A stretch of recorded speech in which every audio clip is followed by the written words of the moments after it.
You our chapter है आपका ध्यान सुनो, पीरियोडिक मोशन या फिर जिसको हम कहते हैं एसएचएल, है ना, ऑस्किलेटरी मोशन जो आपका है ना, एसएचएल यानी कि simple harmonic motion. Simple harmonic motion. देखो इसमें सबसे पहली चीज हम ये जानेंगे कि ऑस्किलेशन किसको कहते हैं, ठीक है, ऑस्किलेशन किसको कहते हैं। शुरुआत की डेफिनेशन वही है जो केजी और केजी 2 में पढ़े थे, ठीक है, किंडरगार्टन में जो पढ़े थे। ऑस्किलेशन किसको कहते हैं, किसी मीन पोजीशन के इर्द गिर्द किसी पार्टिकल का वाइब्रेट करना, है ना, उसी को क्या कहते हैं, ऑस्किलेशन कहते हैं। तो अब क्या है, अब उसको थोड़ा सा मॉडिफाई करना। मॉडिफाई ऐसे करना है कि मान लो ये कोई मीन पोजीशन है, ठीक है, ये कोई मीन पोजीशन है, इस मीन पोजीशन के टू एंड फ्रो, यानी कि कोई पार्टिकल इधर आया, फिर से बनाता हूं मैं, कोई पार्टिकल है जो पहले इधर आया फिर इधर गया और वापस अपनी मीन पोजीशन पर आ गया। तो ये जो प्रोसेस है, उधर जाना वापस आना, उधर जाना वापस आना, इसको आपने कहा ऑस्किलेशन, ठीक है। ये ऑस्किलेशन होगा किधर, तो मैंने कहा अगर मीन पोजीशन है, पार्टिकल जब इस डायरेक्शन में जा रहा है, डिस्प्लेसमेंट इधर की ओर है, तो तब फोर्स की जो डायरेक्शन है ना, फोर्स की डायरेक्शन इधर की ओर, डिस्प्लेसमेंट उधर तो फोर्स इधर, ठीक। और जब ये पार्टिकल वापस आ रहा है, जब ये पार्टिकल वापस आ रहा है, तभी फोर्स की डायरेक्शन किधर है, सेंटर की ओर, यानी कि मीन पोजीशन की ओर। बतिया समझ में आ रही है, फोर्स की डायरेक्शन हमेशा मीन पोजीशन की ओर। और जब ये पार्टिकल यहां पर आया, इधर गया, वापस आया, तो अब इनर्शिया नाम की कोई चीज है, इनर्शिया इसको आगे खींच के लेके गया। और जिस समय इसका डिस्प्लेसमेंट आगे की ओर है, उस समय अब फिर देखो डिस्प्लेसमेंट की डायरेक्शन ये, तो फोर्स की डायरेक्शन किधर, उधर की ओर, है ना। तो क्योंकि अपोजिट डायरेक्शन में फोर्स लग रहा है, तो जैसे जैसे डिस्प्लेसमेंट बढ़ता जाएगा, वेलोसिटी घटती जाएगी और मैक्सिमम पोजीशन पर पहुंचने के बाद वेलोसिटी हो जाएगी 0, है ना। मैक्सिमम डिस्प्लेसमेंट पर वेलोसिटी कितनी हो जाएगी, 0। मैक्सिमम वेलोसिटी कहां पर होगी, मीन पोजीशन पर, और जब वापस यहां पहुंचे तो यहां पर वेलोसिटी कितनी है, 0। मैक्सिमम वेलोसिटी कहां पर है, यहां पर। समझ में आई, कुछ बात समझ में आई? Yes sir. अब ध्यान से, जो फोर्स होता है ऑस्किलेटरी मोशन में, अगर हम बात करें, हम बात करें, अभी डेफिनेशन फिर से लिखा हूं, हमने कहा जो फोर्स होता है वो डायरेक्टली प्रोपोर्शनल होता है डिस्प्लेसमेंट, ठीक है।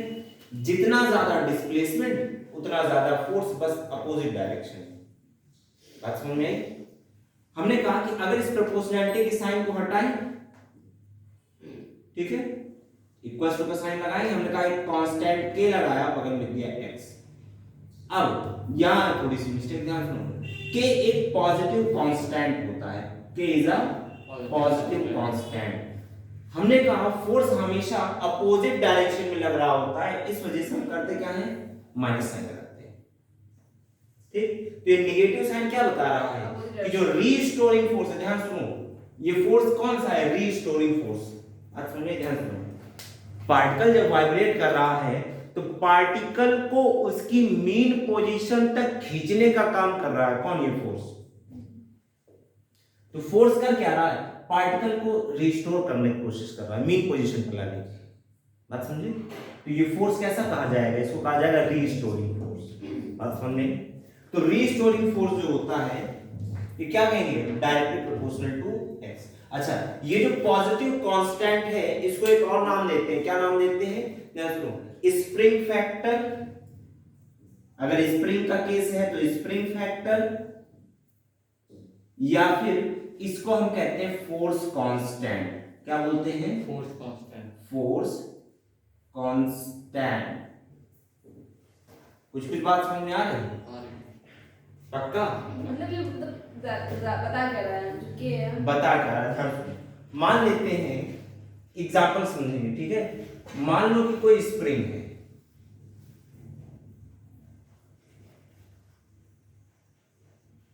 ठीक, इस स्प्रिंग के किनारे पर मैंने ऐसे फोर्स लगाया, इसको दबा दिया, तो जब मैं इसको प्रेस कर दिया तो ये कुछ ऐसी कंडीशन में आ गया। मान लेते हैं यहां से इसके इन पोजीशन से, ये जो इन पोजीशन है ना, ये वाला, थोड़ा और अंदर ले आऊं क्या, हाँ ये यहां से यहां तक का डिस्प्लेसमेंट क्या है, x। अब जब मैं इसको छोड़ूंगा तो वापस बाहर की ओर भागेगा। समझते जाना, जाना समझ में आएगा पूछ लेगा। लंबा ले गया। हाँ, तो जब कंप्रेस किए तो यहां तक लेके आए, छोड़ देंगे तो आगे भागेगा क्या, और कहां तक जाएगा, ये है इसकी मेन पोजीशन, है ना। Yes sir. और इनर्शिया की वजह से आगे भाग जाता है, स्प्रिंग कभी खींचो इसे, दबा के छोड़ो तो आगे तक जाएगा, फिर वापस आएगा, फिर आगे जाएगा, फिर वापस आएगा, ऐसा वाइब्रेट करता है। तो मैंने कहा ये तो हमारा डिस्प्लेसमेंट है, इनर्शिया की वजह से फिर आगे गया, ठीक है। अब ध्यान सुनो, आपने देखा जैसे बाइक में जो स्प्रिंग लगी होती है, शॉकर जिसको कहते हैं, ठीक, और जो तमंचा खरीद के लाते हो, कौन वाला, दशहरे में जो मेला लगता है उसमें माउजर खरीद के लाते हो, तो कभी खोले हो, अंदर एक तो स्प्रिंग लगी रहेगी। मैंने देखा है, खरीदा, मैंने देखा है। तो छोटी सी स्प्रिंग होती है, उसको दबाओ छोड़ो, और शॉकर दबाओ तब छोड़ो, दोनों में अलग अलग फोर्स लग रहा है क्या, है ना, अलग अलग फोर्स लग रहा है क्या। तो स्प्रिंग पर डिपेंड करता है कि उस स्प्रिंग का कांस्टेंट क्या है ना। तो जो रीस्टोरिंग फैक्टर काम कर रहा होता है, जैसे इस पर, है ना, कि कितना फोर्स लगा सकता है, चाहे ये, या फिर एक केस हम इसका देख सकते हैं, एक पेंडुलम है, ठीक, हल्का सा खींच के छोड़ दो, तो जब इधर खींच के छोड़ोगे तो ध्यान सुनो, स्मॉल जी नीचे की ओर काम कर रहा है, ठीक है, टेंशन ऊपर की ओर काम कर रहा है, तो रिजल्टेंट फैक्टर इधर की ओर काम करेगा, चट्टे से वापस आ जाएगा, है ना। एक फोर्स इस डायरेक्शन में काम कर रहा होगा ना, तो जब ये इस डायरेक्शन में काम कर रहा है, फिर मैंने कहा इधर आ गया इनर्शिया की वजह से, फिर इधर की ओर चला जाएगा टेंशन की वजह से। तो क्या कर रहा है, अपनी मेन पोजीशन के इर्द गिर्द घूम रहा है ना। तो यहां पर जो फैक्टर काम कर रहा है, जो रीस्टोरिंग फैक्टर काम कर रहा होगा, हमने कहा फोर्स के डायरेक्टली प्रोपोर्शनल है ना, एक रिजल्टेंट फोर्स उधर काम कर रहा होगा सेंटर की ओर। तो इसके केस में जो के होगा वो अलग होगा, इसके केस में जो के होगा वो अलग होगा, बात समझ में। अब बात आती है के कहोगे किसको, तो यहां अगर हम देखें इस फॉर्मूले से, इसको मिटा दूं क्या, पहले इसको मिटा देते हैं, ठीक है, इसको मिटाए फिर आगे बढ़ेंगे।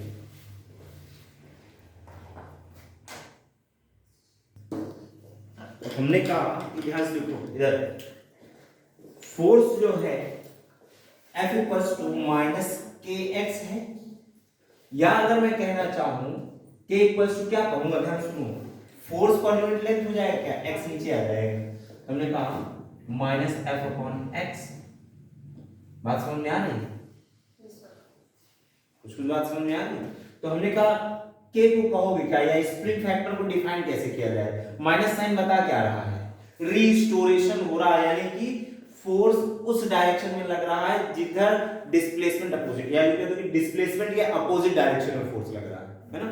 तो माइनस साइन खाली डायरेक्शन बताने का काम करता है। तो मैंने कहा ये F है क्या, रीस्टोरिंग फोर्स है, तो restoring force per unit length is called spring factor या फिर फोर्स कांस्टेंट। बात समझ में आ रही है। अच्छा ये तो हो गया हमारा फॉर्मूला के लिए। इसके असाइनमेंट बता पाओगे क्या क्या होंगे असाइनमेंट? हाँ बिल्कुल सही, restoring force per unit length, तुमने कहा रीस्टोरिंग फोर्स के लिए यूनिट हो गए तुम्हारे न्यूटन, और एक्स के लिए डिस्प्लेसमेंट के लिए क्या लिख दोगे, मीटर, तो न्यूटन पर मीटर। बात समझ में आई? अच्छा लिख के हो गया। अब थोड़ा सा ये जानेंगे कि ये जो ऑस्किलेशन है इसके फीचर्स क्या क्या होते हैं, ठीक है।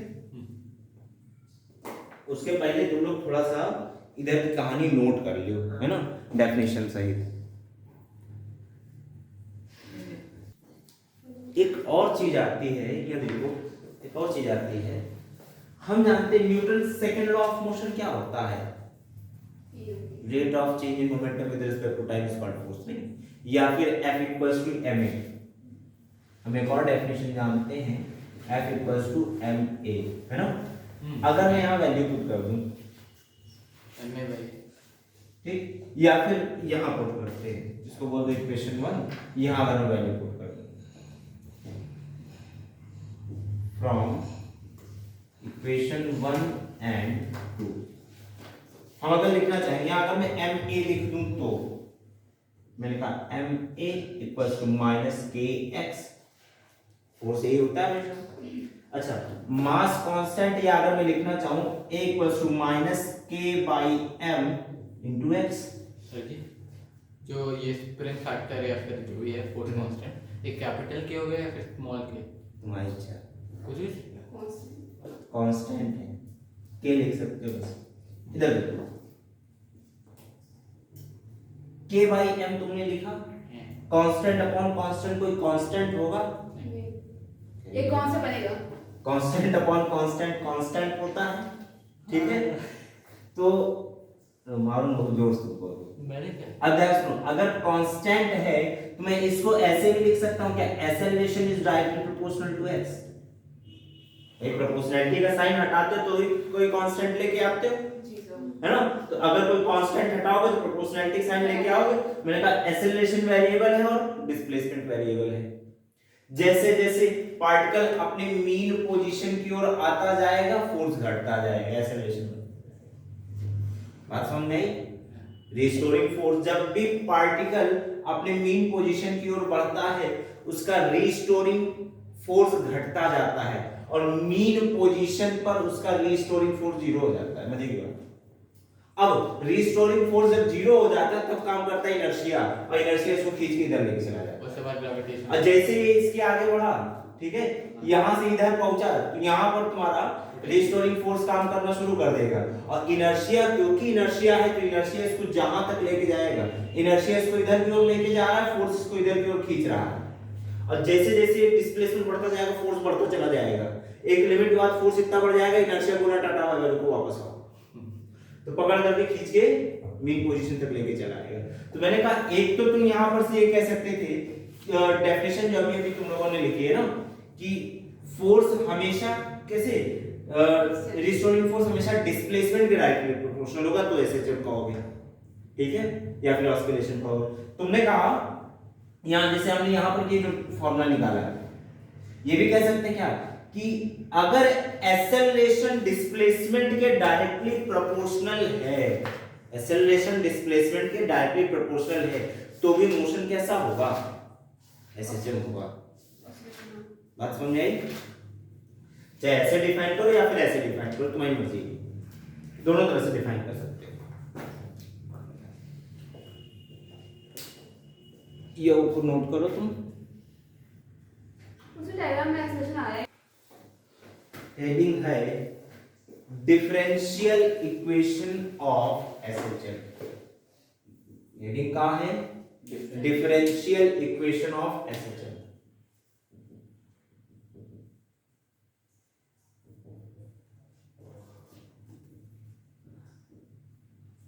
Simple harmonic motion, yes sir, ठीक है। देखो एसएचएल डिफरेंशियल इक्वेशन क्या होती है। हमने कहा कि हम जानते हैं F इक्वल्स टू माइनस के एक्स होता है, ठीक है, F इक्वल्स टू माइनस के एक्स होता है, इसको बोल दो इक्वेशन नंबर 1। बट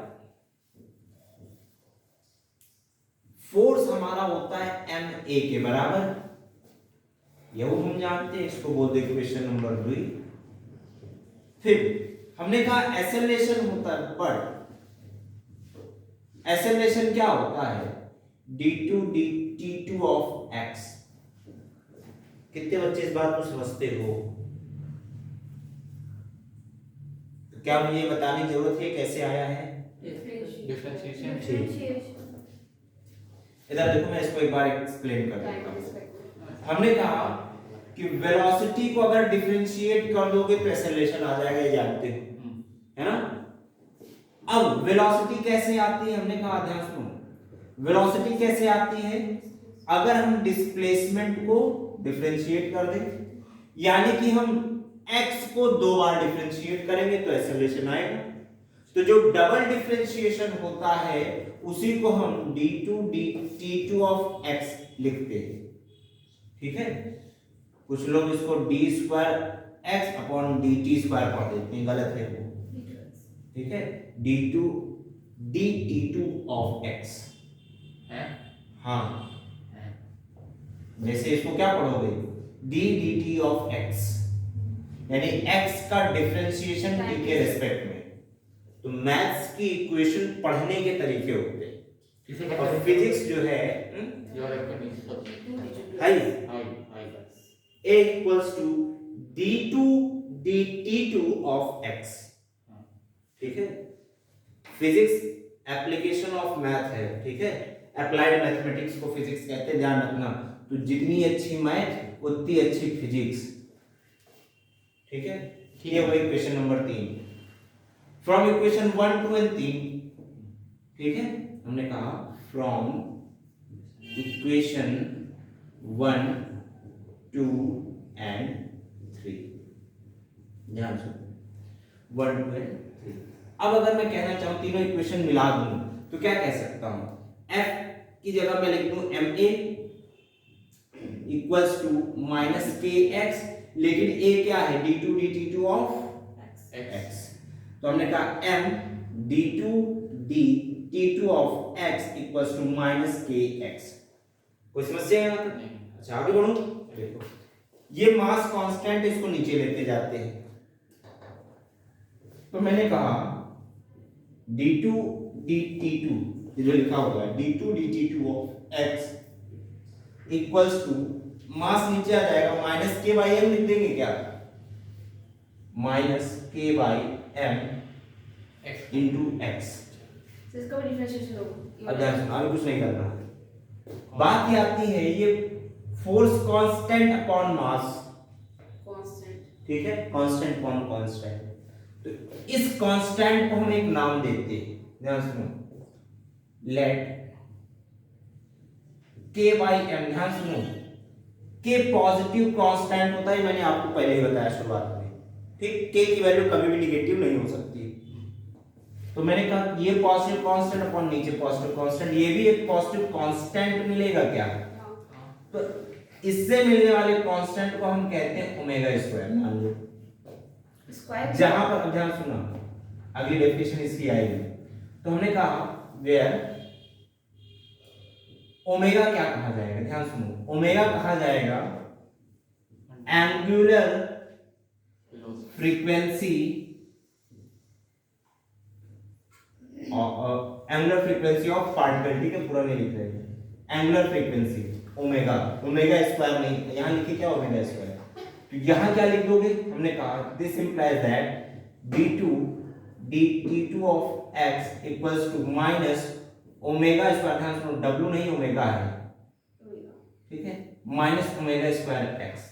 इसको इधर ले आऊं क्या, तो मैंने कहा ध्यान सुनो d2 dt2 of x plus omega square x equals to 0। बात समझ आई। तो ये जो तुम्हारी इक्वेशन बन के आई, इस समीकरण को आप कहते हैं डिफरेंशियल इक्वेशन ऑफ एसएचएल का डिफरेंशियल इक्वेशन, ठीक है, सरल आवर्त गति का अवकल समीकरण। क्या कहोगे, differential equation of SHM, simple harmonic motion, ठीक है। चट देनी टिप्पणी था, हमें क्या आगे बताइए।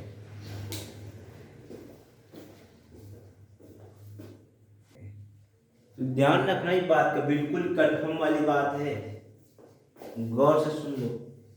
ये मल्टीप्लाई नहीं हुए हैं, पता चला डी और डी स्क्वायर लिख दो, टी स्क्वायर लिख दो और डी स्क्वायर लिख दो, ऐसा कुछ नहीं है। डी स्क्वायर नेशनल नहीं हो जाना।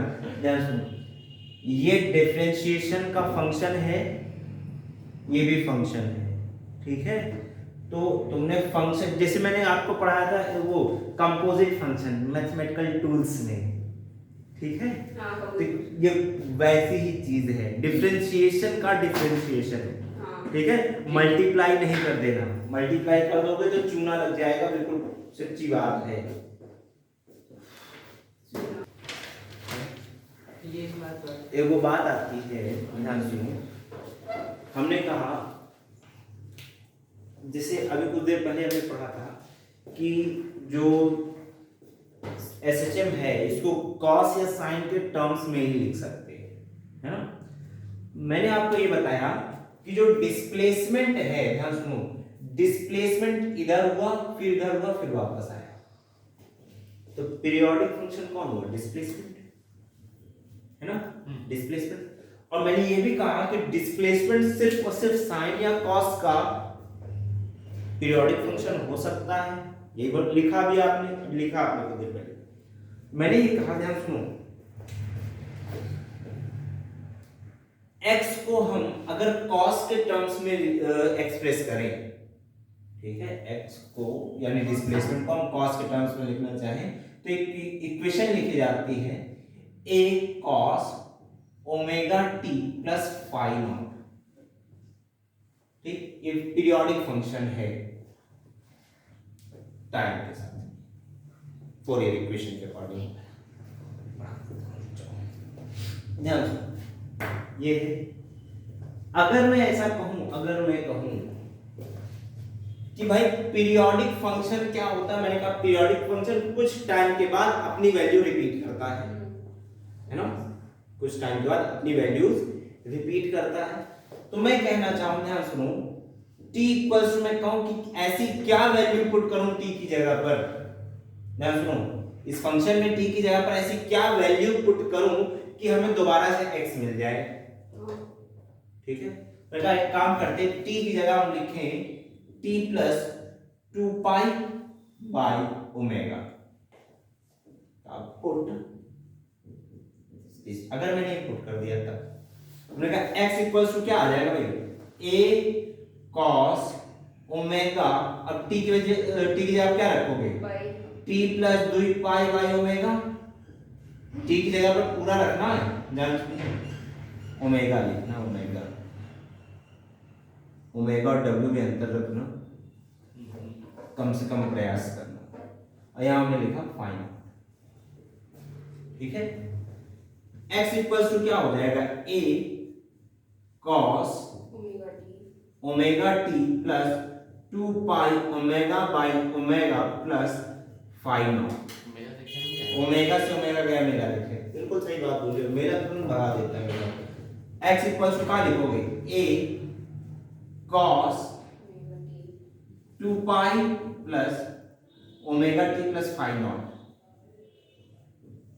कोई समस्या? मैंने 2 पाई अलग कर दिया और बाकी अलग कर दिया। अब अगर मैं लिखना चाहूं तो हम जानते हैं cos 360 प्लस थीटा क्या होता है, cos 360 प्लस थीटा क्या होता है, cos थीटा, है ना, वापस रिपीट कर जाएगा। अच्छा, मैंने कहा अगर ऐसा है तो cos को हम क्या लिख सकते हैं, सर यहां लिखना चाहते हम क्या लिखेंगे, x equals to a cos omega t plus phi naught, ठीक है, omega t plus phi naught. तो हमने कहा क्योंकि t की वैल्यू 2 पाई बाई ओमेगा रखने पर, t की value t plus 2 pi by omega रखने पर फंक्शन की वैल्यू रिपीट कर गई, इसलिए इसका टाइम पीरियड कितना होगा, 2 पाई बाई ओमेगा। बात समझ में आ रही? नहीं आ रही भाई। जिस वैल्यू के बाद फंक्शन की वैल्यू रिपीट करती है ना, मैंने कहा टाइम की जिस वैल्यू के बाद फंक्शन की वैल्यू रिपीट कर जाएगी वो टाइम पीरियड कहा जाएगा, है ना। टाइम पीरियड किसको कहोगे, जिस टाइम के बाद आपका जो है वैल्यू रिपीट करे, है ना। तो कितने टाइम के बाद रिपीट कर रहा है, तुमने कहा 2 पाई बाई ओमेगा टाइम के बाद वैल्यू रिपीट कर रहा है, ये cos में होता है, cos 0 ठीक, होती है। हाँ। तो जब भी जितने टाइम के बाद रिपीट करेगा उसको क्या कहोगे, टाइम पीरियड कहोगे, ठीक है। तो हमने कहा as value of displacement repeats after 2 pi by omega time, है ना? Hence hen वाली मुर्गी और hens वाली मुर्गियां हैं मुर्गियां। हाँ very good thank you. English goes to you इधर देखो hence टाइम पीरियड क्या लिखोगे hence time period t equals to 2 pi by omega। अच्छा एक और खास बात है यहाँ से टाइम पीरियड तुमको 2 pi by omega तो मिल गया।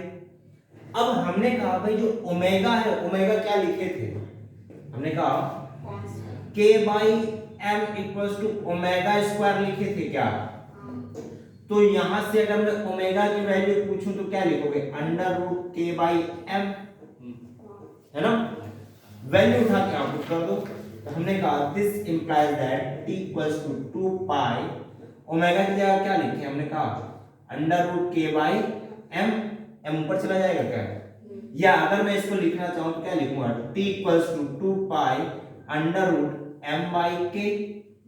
अभी आपने कहा मास ऊपर चला जाएगा आपने कहा ऊपर मास और नीचे k कांस्टेंट यानी स्प्रिंग फैक्टर। तो तुमसे अगर कहा जाए टाइम पीरियड क्या होगा तुमने कहा 2 pi under root inertial mass upon spring factor. बात समझ में आई। तो टाइम पीरियड निकाल लिए क्या अब ध्यान सुनो जब तुम फर्स्ट चैप्टर में मुझसे पूछ रहे थे सर एक बात बताइए यार तो फर्स्ट चैप्टर में आपने पढ़ा था मास दो टाइप के बताए थे आपको एक इनर्शियल मास बताए थे और एक भूल गया ग्रेविटेशनल मास बताया था दोनों याद करो। ध्यान सुनो इनर्शियल मास मैंने कहा था इनर्शियल मास किससे मेजर करते हैं बोलिए तो मैंने कहा था इधर मैंने कहा था t is directly proportional to under root m याद करो फर्स्ट चैप्टर सबसे शुरुआत में डायमेंशन एनालिसिस के पहले मैंने ये बात बताई थी t equals to under root m और आपने कहा था सर कैसे आया मैंने कहा बताऊंगा ठीक है। तो तब की बात आ जा रही कि ये ऐसे आता है ठीक है। तो तुमने तब जो क्वेश्चन पूछे थे उनका जवाब मैं आज दे रहा हूँ ठीक है। ये अब एक बात ये आती है आपने कहा सर इतना डेरिवेशन कर लिए यहाँ पर बाकी चीजें हैं क्या फाई क्या है ध्यान सुनो फाई यहाँ पर ए और फाई क्या है यार ए जो है ये एम्पलीट्यूड है ना और फाई नॉट क्या है इनिशियल फेज है इनिशियल फेज। अब मजा आया तुमने कहा सर फेज क्या होता है बस वो फेज नहीं अब मैथ्स में आ रहे हैं ठीक है। जो एंगल होता है उसको फेज बोलते हैं। ध्यान सुनो ऐसा ही साइन का ग्राफ ऐसा पढ़ा है क्या ठीक है साइन का ग्राफ ऐसा पढ़ा है क्या देखो तो जो साइन का ग्राफ होता है आपने कहा यहाँ लिखा 0 यहाँ होता है पाई यहाँ क्या होता है 2 पाई 2 पाई के बाद फंक्शन पूरा रिपीट कर दिया क्या है ना। साइन का पीरियड कितना 2 पाई वहां फंक्शन का जो है कितना आया है 2 pi by omega time period एक साइकिल का टाइम पीरियड। हाँ तो यहाँ पर ये जो एंगल होता है ना ध्यान सुनो मैथ्स में ऐसी इक्वेशन मैथ्स में हम कहते हैं एंगल सीधा सीधा बोलने में उसको कहते हैं फेज बात समझ में ऐसा कुछ। अभी मैं आपको और भी चीजें इसमें बताऊंगा।